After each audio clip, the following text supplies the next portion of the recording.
Tafsir fi Zilalul Quran karya Asy-Syahid Said Qutb diterjemah bahasa oleh Datuk Yusof Zaki. Semoga Allah memberkati beliau.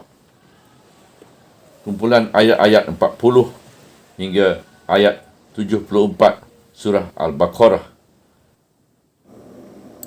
يا بني إسرائيل اذكروا نعمتي التي أنعمت عليكم وأوفوا بعهدي أوف بعهدكم وإياي فارهبون وآمنوا بما أنزلت مصدقا لما معكم ولا تكونوا أول كافر به ولا تشتروا بآياتي ثمنا قليلا وإياي فاتقون ولا تلبسوا الحق بالباطل وتكتموا الحق وأنتم تعلمون وأقيموا الصلاة وآتوا الزكاة واركعوا مع الراكعين أتأمرون الناس بالبر وتنسون أنفسكم وأنتم تتلون الكتاب أفلا تعقلون واستعينوا بالصبر والصلاة وإنها لكبيرة إلا على الخاشعين الذين يظنون أنهم ملاقو ربهم وأنهم إليه راجعون يا بني إسرائيل اذكروا نعمتي التي أنعمت عليكم وأني فضلتكم على العالمين واتقوا يوما لا تجزي نفس عن نفس شيئا ولا يقبل منها شفاعة ولا يؤخذ منها عدل ولا هم ينصرون وإذ نجيناكم من آل فرعون يسومونكم سوء العذاب يذبحون أبناءكم ويستحيون نساءكم وفي ذلكم بلاء من ربكم عظيم وإذ فرقنا بكم البحر فأنجيناكم وأغرقنا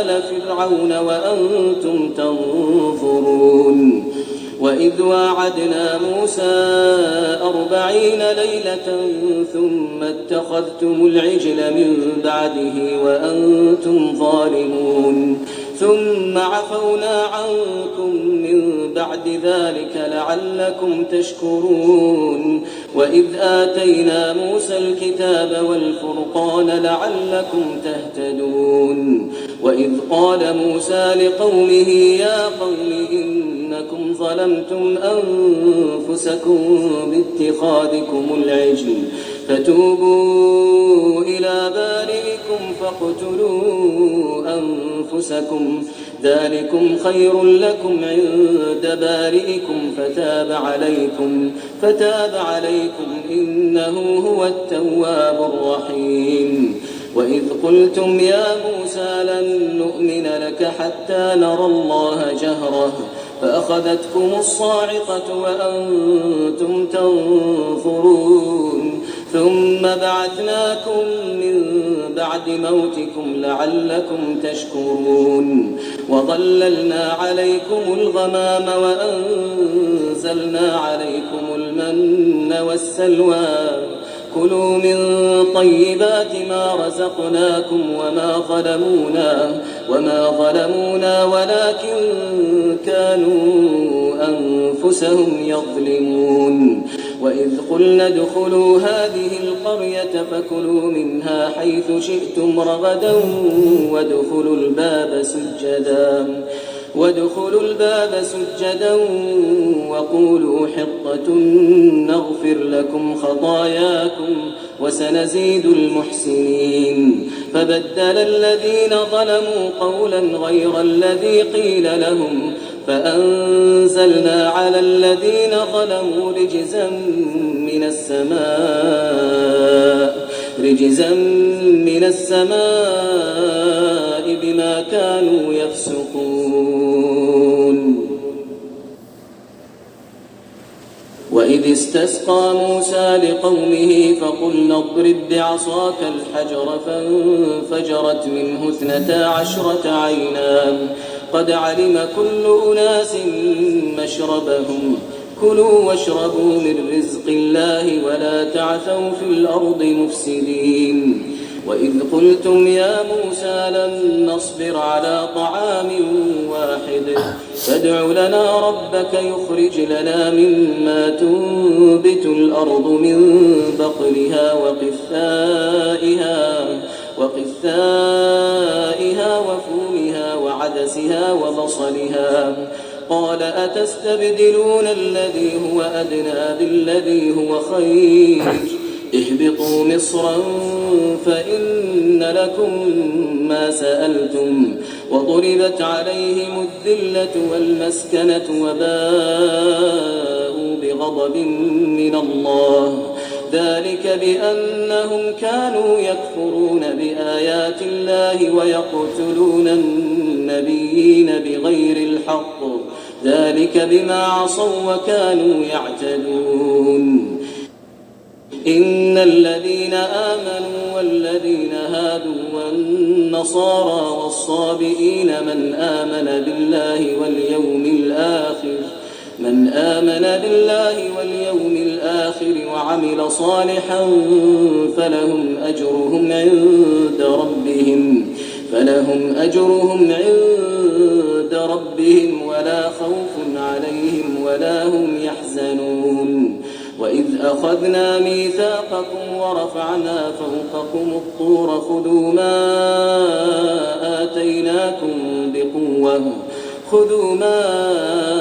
آتيناكم بقوة واذكروا ما فيه لعلكم تتقون ثم توليتم من بعد ذلك فلولا فضل الله عليكم ورحمته لكنتم من الخاسرين ولقد علمتم الذين اعتدوا منكم في السبت فقلنا لهم كونوا قردة خاسئين فجعلناها نكالا لما بين يديها وما خلفها وموعظة للمتقين وإذ قال موسى لقومه إن الله يأمركم أن تذبحوا بقرة قالوا أتتخذنا هزوا قال أعوذ بالله أن أكون من الجاهلين قالوا ادع لنا ربك يبين لنا ما هي قال إنه يقول إنها بقرة لا فارغ ولا بكر عوان بين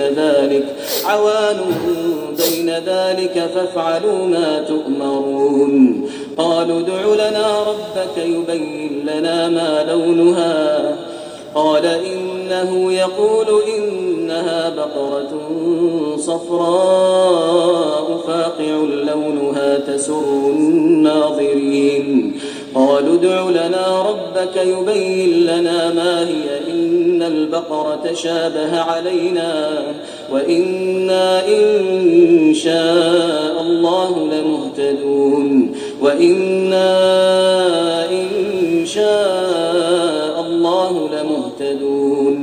قال إنه يقول إنها بقرة لا ذلول تثير الأرض ولا تسقي الحرث مسلمة لا شية فيها قالوا الآن جئت بالحق فذبحوها وما كادوا يفعلون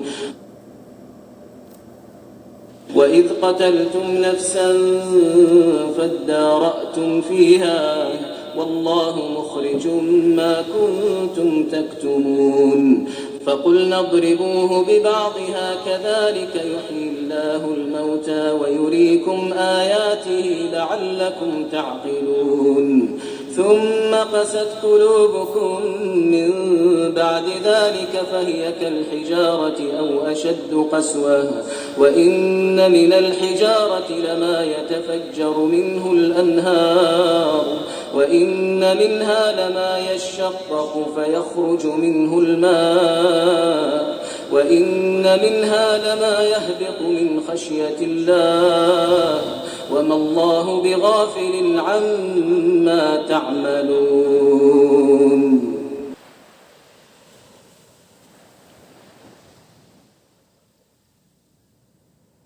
Bismillahirrahmanirrahim. Ayat-ayat 40 hingga 74. Wahai Bani Israel, kenangilah kamu segala nikmat yang telah aku kurniakan kepada kamu dan sempurnakanlah perjanjian kamu denganku.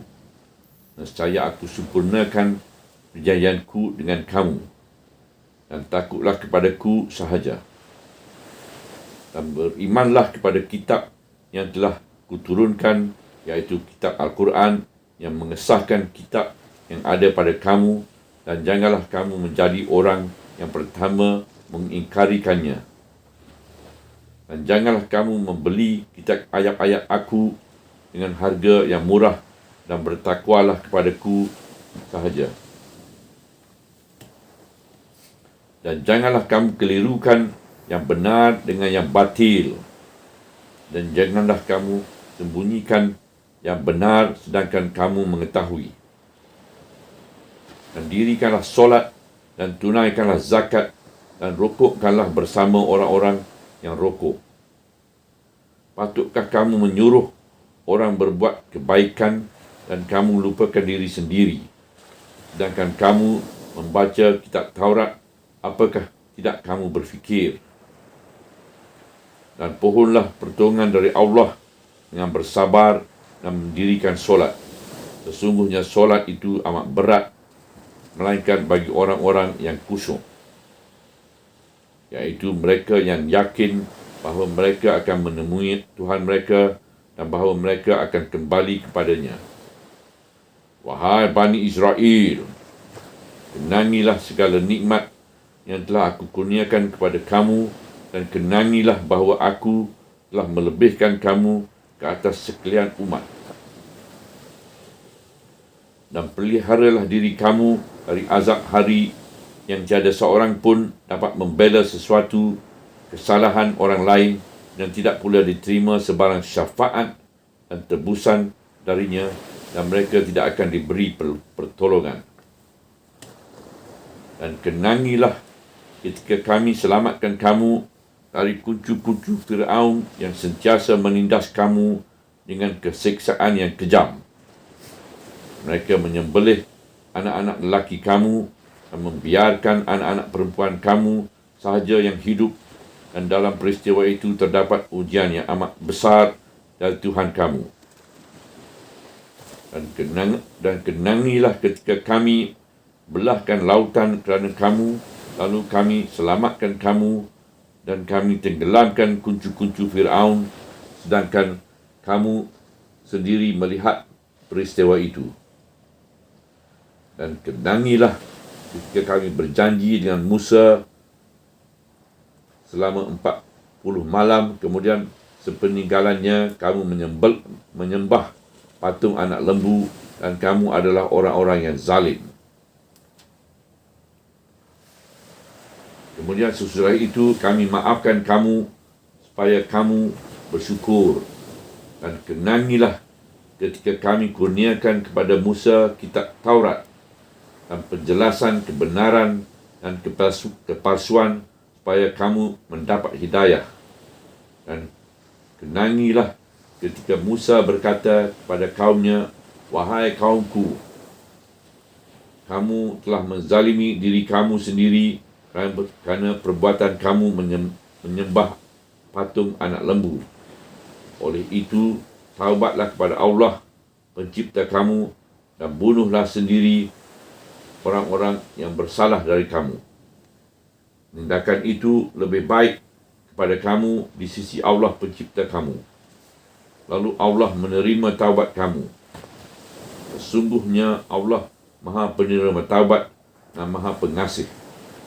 Dan kenangilah ketika kamu berkata, wahai Musa, kami tidak akan beriman kepadamu sehingga kami dapat melihat Allah terang-terangan. Lalu kamu disambar petir dan kamu sendiri melihat peristiwa itu. Kemudian kami bangkitkan kamu sesudah kamu mati, supaya kamu bersyukur. Dan kami teduhkan di atas kamu dengan payung awan, dan kami turunkan kepada kamu makanan dan burun salwa, lalu kami menjemput kamu. Silalah makan makanan-makanan yang baik yang kami kurniakan kepada kamu. Bukannya kami yang mereka aniayakan, tetapi mereka lah yang telah menganiayai diri mereka sendiri. Dan kenangilah ketika kami berkata, masuklah kamu ke negeri ini, Baitul Maqdis, dan makanlah di sana apa sahaja makanan yang kamu suka dengan mewah, dan masuklah pintu kota raya dengan sujud kerana bersyukur, dan berdoalah, ya Allah, ampunilah kesalahan kami. Nescaya kami ampunkan kesalahan kamu, dan kami akan tambahkan kurnia kami kepada para muhsinin. Kemudian orang-orang yang zalim dari mereka telah menukarkan perintah kami itu dengan perkataan yang lain yang tidak diperintah kepada mereka. Oleh itu, kami turunkan ke atas orang-orang yang zalim itu bencana dari langit kerana perbuatan yang telah dilakukan mereka. Dan kenangilah ketika Musa memohon air untuk kaumnya. Lalu kami perintah, pukullah batu itu dengan tongkatmu. Lalu terpancutlah dari batu itu 12 mata air. Setiap suku kaum mengetahui tempat minum masing-masing. Makanlah dan minumlah rezeki dari Tuhanmu, dan janganlah kamu menceroboh melakukan kerosakan di bumi. Dan kenangilah ketika kamu berkata, wahai Musa, kami tidak akan tahan lagi makan sejenis makanan sahaja. Kerana itu, pohonlah kepada Tuhanmu agar ia mengeluarkan untuk kami tumbuh-tumbuhan bumi dari sayur-sayurannya, mentimunnya, gandumnya, kacang dalnya, dan bawangnya. Jawab Musa, adakah kamu ingin menukarkan kedudukan yang hina dengan meninggalkan kedudukan yang lebih baik? Masuklah kamu mana-mana negeri kerana kamu boleh mendapat makanan-makanan yang dipinta oleh kamu. Ke atas mereka telah diterapkan kehinaan dan kepapaan, dan mereka tetap kembali mendapat kemurkaan Allah. Balasan itu ialah kerana mereka mengingkari ayat-ayat Allah dan membunuh nabi-nabi tanpa kebenaran. Balasan itu ialah kerana mereka telah menderhaka dan melakukan pencerobohan. Sesungguhnya orang-orang yang beriman dan orang-orang yang beragama Yahudi dan orang-orang yang beragama Nasara dan orang-orang Sabi'in, iaitu mereka yang beriman kepada Allah dan hari akhirat, maka setiap mereka akan beroleh balasannya di sisi Tuhan mereka, dan tiada lagi sebarang ketakutan kepada mereka, dan mereka juga tidak akan dukacita. Dan kenangilah ketika kami mengadakan perjanjian dengan kamu, dan kami angkatkan bukit Kusina ke atas kamu sambil berfirman, peganglah Taurat yang telah kami kurniakan kepada kamu itu dengan teguh, dan ingatlah pengajaran-pengajaran yang terkandung di dalamnya, supaya kamu bertakwa. Kemudian selepas itu, kamu berpaling dari mematuhinya, dan andainya tidak kerana limpah kurnia dan rahmat Allah ke atas kamu, tentulah kamu berada di dalam golongan orang-orang yang rugi. Dan sesungguhnya kamu telah mengetahui segolongan kamu yang telah menceroboh larangan hari Sabtu, lalu kami katakan kepada mereka, jadilah kamu kera-kera yang hina. Kami telah jadikan balasan itu sebagai hukuman pencegah bagi orang-orang di masa itu dan orang-orang di masa kemudiannya, dan pengajaran kepada orang-orang yang bertakwa. Dan kenangilah ketika Musa berkata kepada kaumnya, sesungguhnya Allah memerintah kamu supaya menyembelih seekor lembu betina. Jawab mereka, apakah engkau hendak mempermain-mainkan kami? Ujar Musa, aku berlindung dengan Allah dari termasuk di dalam golongan orang-orang yang jahil. Kata mereka, pohonlah untuk kami supaya Tuhanmu menjelaskan kepada kami apakah dia sebenarnya. Jawab Musa, sesungguhnya Allah telah berfirman bahawa lembu itu ialah seekor lembu yang tidak terlalu tua dan tidak pula terlalu muda, malah pertengahan di antara keduanya. Oleh itu, kerjakanlah apa yang diperintahkan kepada kamu. Mereka berkata lagi, pohonlah untuk kami supaya Tuhanmu menjelaskan kepada kami apakah warnanya. Jawab Musa, sesungguhnya Allah berfirman bahawa lembu itu ialah lembu yang berwarna kuning tua yang menyenangkan hati orang-orang yang melihatnya. Mereka berkata lagi, pohonlah untuk kami supaya Tuhanmu menjelaskan kepada kami apakah dia sebenarnya. Kerana sesungguhnya lembu itu telah kesamaran kepada kami. Dan sesungguhnya kami insya-Allah akan mendapat panduan yang betul. Jawab Musa, sesungguhnya Allah berfirman bahawa lembu itu ialah seekor lembu betina yang tidak pernah digunakan untuk menenggalakan bumi dan tidak pula untuk menjirus tanaman. Ia tidak cacat dan tidak pula mempunyai sebarang belang. Mereka pun berkata, sekarang barulah engkau menerangkan sifat-sifat yang sebenar. Lalu mereka menyembelih lembu yang dikehendaki itu dan mereka hampir-hampir tidak dapat melakukannya.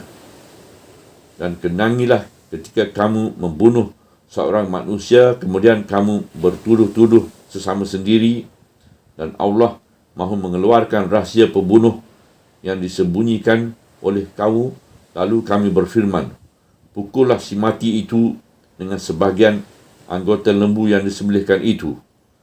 Demikian Allah menghidupkan orang yang mati dan memperlihatkan tanda-tanda kekuasaannya supaya kamu berfikir. Kemudian hati kamu tetap keras juga selepas peristiwa itu. Ia keras seperti batu, atau lebih keras lagi. Sesungguhnya di antara batu-batu itu ada batu yang mengalir darinya sungai-sungai, dan ada yang pecah mengalirkan mata air, dan ada yang terhumban jatuh kerana takut pada Allah. Dan Allah tidak sekali-kali lalai dari segala tindak tanduk yang dilakunya kamu. Ayat 74. Mulai dari bahagian ini, di dalam surah ini, ayat-ayat yang berikut menghadapi Bani Israel. Mereka telah menentang dakwah Islam di Madinah dengan penentangan yang licin, sama ada secara sudit atau secara terang.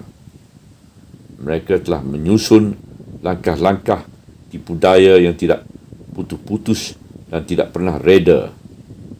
Sejak Islam berkembang di Madinah dan sejak mereka sedar bahawa Islam bergerak ke arah menguasai kunci-kunci kehidupan kota Madinah dan menyingkirkan mereka dari kepimpinan, keilmuan dan ekonomi yang selama ini dipegang oleh mereka. Hal ini disedari mereka sejak Islam berjaya menyatu padukan kaum Aus dan kaum Khazraj dan menutup segala lubang-lubang yang dimasuki mereka. Juga sejak Islam mengaturkan satu sistem hidup yang bebas, yang berlandaskan kitab suci yang baru, iaitu Al-Quranul Karim. Inilah pertarungan yang telah dilancarkan oleh orang-orang Yahudi terhadap Islam dan kaum muslimin sejak detik sejarah yang lama itu. Kemudian kepanasan bahan api pertarungan ini tidak pernah padam sehingga ke saat ini.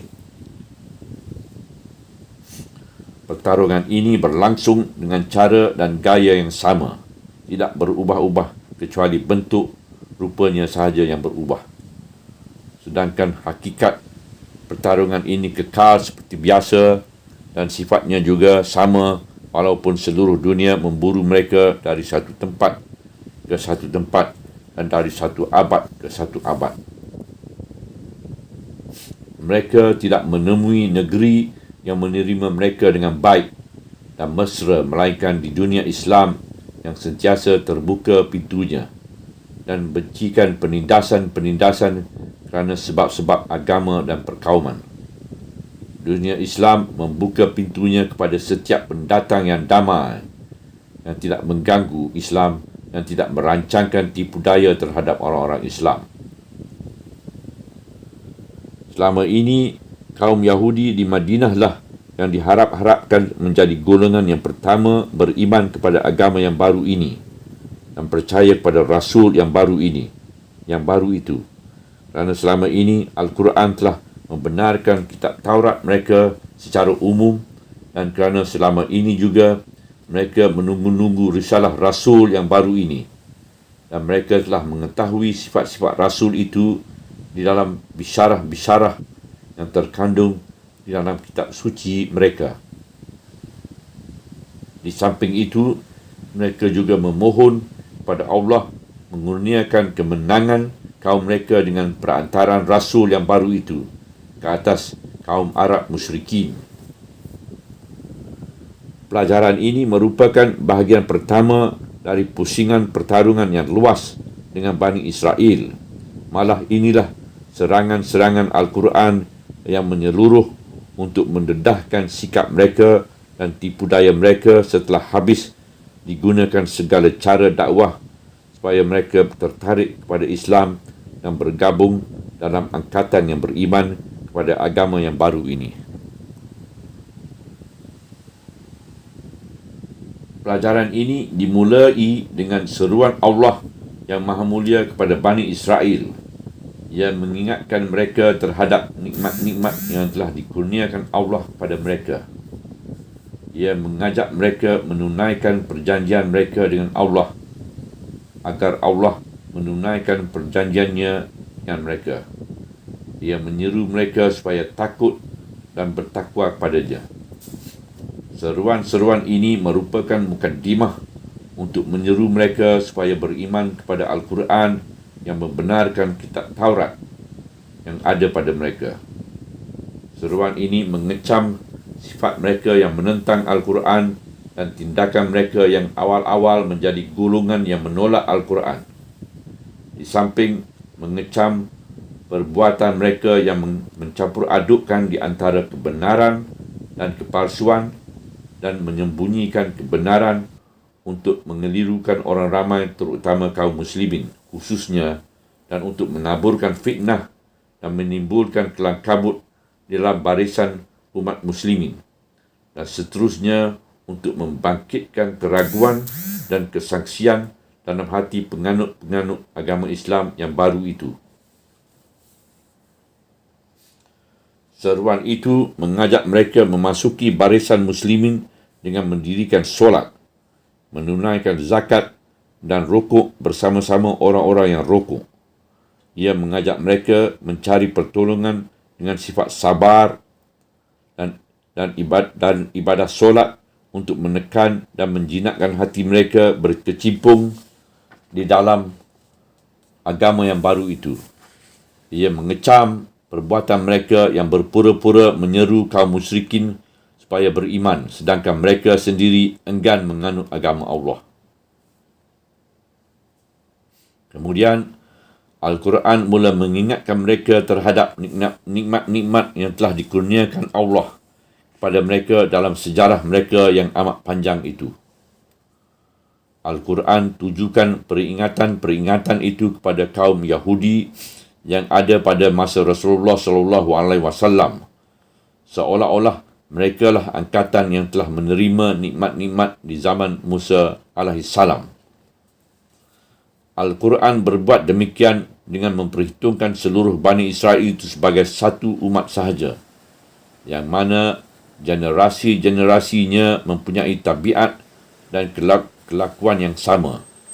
Itulah hakikat mereka yang sebenarnya mengikut sifat-sifat dan pendirian-pendirian mereka yang ketara di seluruh zaman. Kemudian, Al-Quran ulangi dengan menakutkan mereka terhadap hari kiamat yang ngeri di mana tidak siapa pun dapat membela sesuatu kesalahan orang lain dan tidak pula diterima sebarang syafaat dan tebusan, dan mereka tidak akan mendapati sesiapa pun yang berkuasa menolong dan menyelamatkan mereka dari azab Allah. Kemudian Al-Quran menayangkan di hadapan daya khayal mereka pemandangan kaum mereka yang terselamat dari Fir'aun dan kuncu-kuncunya, seolah-olah peristiwa itu berlaku di hadapan mata mereka. Juga pemandangan-pemandangan nikmat-nikmat yang lain yang sentiasa dilimpahkan kepada mereka, seperti nikmat teduh dipayungi awan, nikmat makanan dan burung salwa, dan nikmat batu-batu yang mengalirkan air.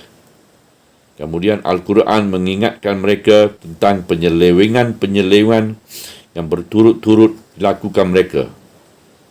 Apabila selesai sahaja dibawa kembali balik ke pangkal jalan, mereka kembali pula melakukan penyelewengan yang lain. Selesai sahaja diampun dari sesuatu maksiat, kembali pula mengerjakan dosa yang lain. Selesai saja diselamatkan dari sesuatu kesalahan, jatuh pula ke dalam lubang kesalahan yang lain. Hati dan jiwa mereka terus menyeleweng dan degil, tidak berubah-ubah. Hati dan jiwa mereka terus lemah dari memikul taklif-taklif dan terus mengkhianati amanah dan memungkiri perjanjian-perjanjian dengan Allah dan nabi-nabi mereka, hingga sampai kepada batas tergabak membunuh nabi-nabi mereka tanpa kebenaran, menolak ayat-ayat Allah, menyembah patung anak lembu, mengkufuri hak Allah dengan keengganan beriman kepada dakwah Nabi mereka sehingga mereka dapat melihat Allah secara terang-terang dan melanggar pesanan-pesanan Allah ketika memasuki sesuatu negeri. Mereka bertindak dan berkata bertentangan dengan apa yang dipesan dan disuruh Allah.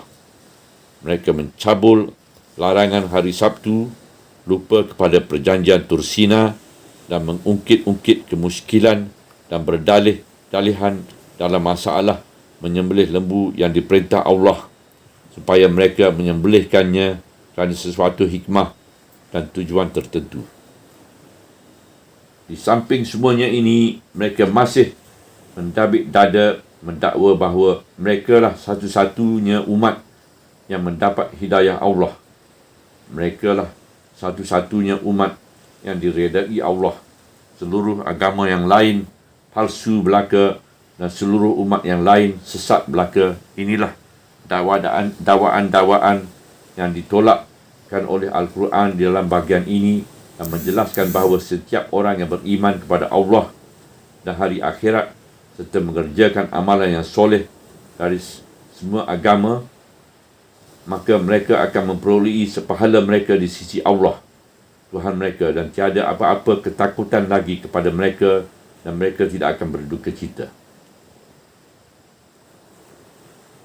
Serangan-serangan ini, sama ada yang terdapat di dalam pelajaran ini atau di dalam pelajaran selanjutnya, merupakan serangan-serangan yang amat perlu untuk menghancurkan dakwaan-dakwaan kaum Yahudi, mendedahkan tipu muslihat mereka, menerangkan hakikat mereka yang sebenar dan hakikat motif-motif mereka yang merancangkan tipu daya terhadap Islam dan kaum muslimin. Begitu juga serangan-serangan itu perlu untuk membuka mata dan hati kaum muslimin terhadap langkah-langkah tipu daya yang dihadapkan oleh kaum Yahudi kepada masyarakat mereka yang baru, dan kepada dasar-dasar yang menjadi tapak tegaknya, dan seterusnya kepada perpaduan barisan kaum muslimin untuk memecah belahkan dan menimbulkan fitnah-fitnah yang jahat di kalangan mereka. Dari satu segi yang lain pula, serangan itu adalah perlu untuk mengingatkan kaum muslimin dari tercebur di jalan-jalan yang licin yang telah menggelincirkan umat-umat yang lain yang telah menjadi khalifah sebelum mereka, dan menyebabkan umat-umat itu dirucutkan dari jawatan khalifah dan dirampaskan balik dari mereka kehormatan menjaga amanah Allah di bumi dan sistem hidup yang diaturkan olehnya untuk memimpin umat manusia. Serangan-serangan itu diselangi pula dengan berbagai-bagai bimbingan yang terang dan halus kepada kaum muslimin untuk mengingatkan mereka dari tergelincir di jalan-jalan yang licin itu, sebagaimana akan diterangkan di dalam bahagian yang kedua nanti.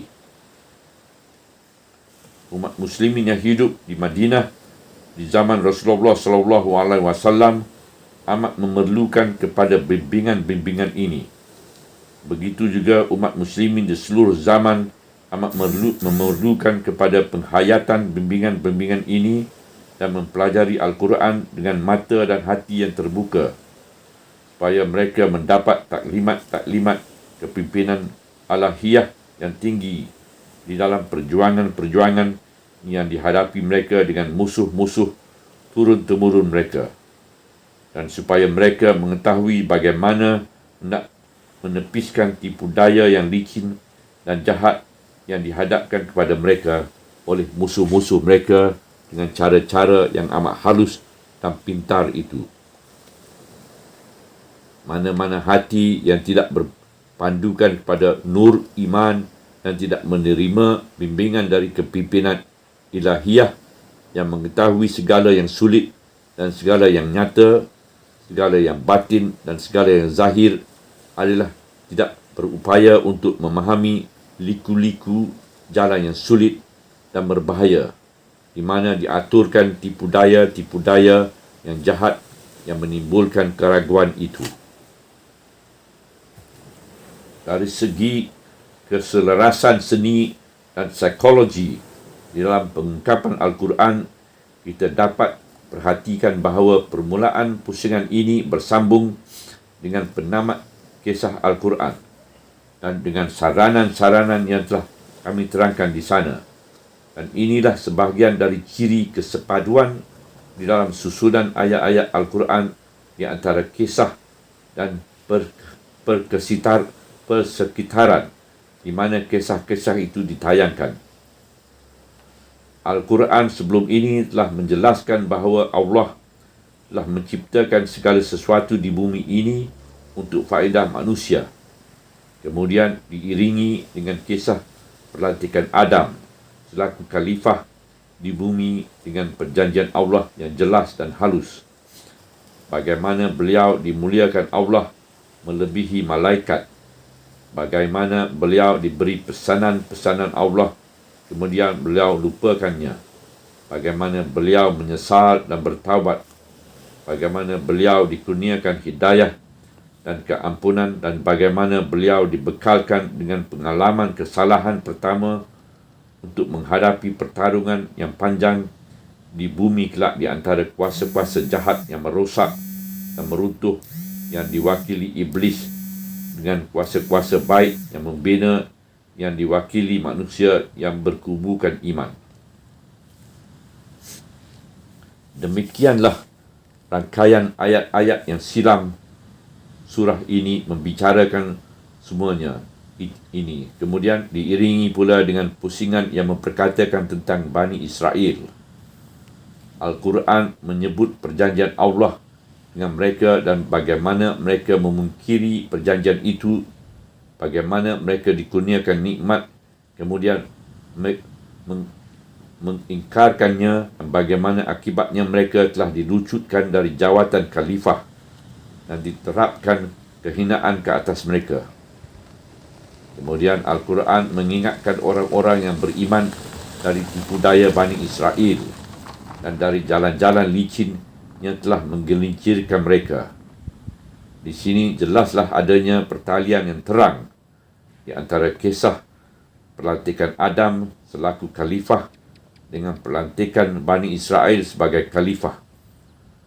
Keselarasan di dalam susunan ayat ini dan pengungkapan ini itu amat jelas sekali di sini.